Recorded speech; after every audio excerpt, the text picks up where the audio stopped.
Hey guys, that my gamer 2 back here for that video. It's gonna be weird to say that my gamer 2, but I guess yeah, because this is my second channel, guys. This is of course where we upload DFS, Madden content, and football content. So let's go ahead and get right into it. So I think our last video we went ahead and looked at the Tua Tagovailoa stack, and that of course was piggybacking on my video before of the Justin Herbert stack.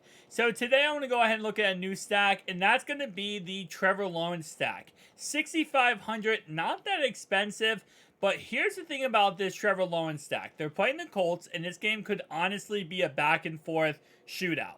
Anthony Richardson in the preseason looked good. And to be honest, Jacksonville's defense, while I think they were really good and underrated, they might not be able to contain Anthony Richardson in this game. And if Anthony Richardson can get loose, yes or no JT in this game for the first 4 weeks of the season, he's out. But this could get really slippery and interesting if, Michael Pittman gets behind some guys. So let's go ahead and talk about this. So starting off right away, he is the elephant in the room, right? The guy who got suspended last year due to betting, and now he is back in the NFL, and he is on the Jacksonville Jaguars. And I feel like the first game of the season, by the way, I love all three of these choices right here. Absolutely. All three of these choices very much can be used. Evan Ingram, another great option. They just actually franchise tagged him, so that's another great option. Travis Etienne, again, another player where he's a receiving back. You can use him in the backfield, but also use him as, get some extra rushing yards on him.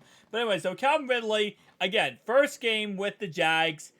I don't know how they're going to utilize him right away, but my guess is with him being out for a year, I would assume they're just going to go all out with him. Like, there's no reason to hold back and not give him a full snap count. I mean, it's not like this guy's coming off injury. It's not like this guy's coming off, like a bad year or something. He's coming off of a nothing year. So you want to give him as much playtime as possible, especially with the fact you trade for him. So I'm going to go ahead and put him in here as my wide receiver 1. Christian Kirk, I'm very, very interested in as the double stack here. And I'm not going to go triple stack. And the only reason why is because, again, it's just the fact that I'm not 100% sure that the Colts can keep up in this game. But I think they're going to be able to. So if you did want to go triple stack with 4,700 on Evan Ingram, I would not be against the idea. Again, Evan Ingram, and, even buying more into this game could actually work out immensely. Now, for the Colts side, because, yes, we always like buyback options, it's really Michael Pierce, and that's pretty much it. There's no one else I really like on this team. Zach Moss is questionable for week 1. He's yet to return to practice. And if he doesn't go, then it's going to most likely be Deion Jackson as the starting running back. And surprisingly enough, last year he actually did have some flashes. The problem with that is it could also be a timeshare between Deion Jackson, Huntley, Evan Hull, etc. Right? It could be a timeshare between a lot of different running backs if Zach Moss is not active. And it's always possible that Zach Moss is active, but he gets a limited snap count and therefore kind of destroying Jackson's value. The other problem with this game is the fact of if they are down by a lot in this game, they're most likely not going to be running the football, and that's going to really take away. So I am kind of interested in the buyback option of Michael Pittman, but again, like I said, I just don't know how much utilization he's going to get in this upcoming game with a rookie quarterback. That's usually when check down options are very present when it comes to, just checking it down, and rookie quarterbacks especially, they like the tight ends as a safety blanket. But there's really no tight end on this team that is your clear-cut number 1 tight end. Mo Cox has been here for a very long time. He returned to practice on Tuesday, but I'm not sure how he's going to be. And again, like you said, there's so many different options that I'm not really sure, which one I would go with. And it's very possible, especially because they're trying to use Anthony Richardson for the first time and get him involved in this offense, that what they do is just run very heavy run formation sets and either run the ball or give the ball to Anthony Richardson, right? Keep everything short, simple, and sweet. So that's another, whole entire mess So I'm almost at a point where I would not buy back into this game. And I know that's crazy to say because I never really, I don't know, I'm never really into that mentality of not buying back into a game. If I'm going to do a stack, I'm going to buy back into it. But I don't like Pittman at 6,200. I think that's way too expensive for the value he might deliver back. I could see myself getting to a tight end, especially at 2,900. It's very cheap and affordable. But again, these guys could go out there and put up 0 points, period. And I'm sitting there like, wow, this is just absolutely trash. So I'm going to not buy back into this game, which again, like I said, it actually kills me in my soul to do that because that is not how I like to play DFS. I like to buy back options.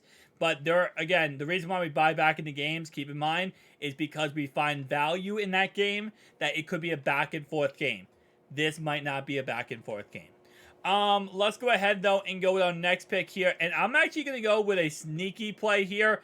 I'm going with Steelers defense. And that might, kind of raise a little bit of bells because you're like, wait, hold up, what? Listen, this Steelers 49ers game might just end up becoming a defensive battle back and forth. And if that is the case and it is a back and forth defensive battle, Brock Purdy might struggle week 1, okay? He threw a lot of interceptions in training camp and preseason. And yes, I understand that's training camp and preseason. But you got to keep in mind that it does not mean that he can't, he might have some problems week 1. If he throws a couple bad passes, Joey Porter Jr., you also got Micah Fitzpatrick back there, solid linebackers. This defense is good. They're going to get the ball and they're going to pick six it.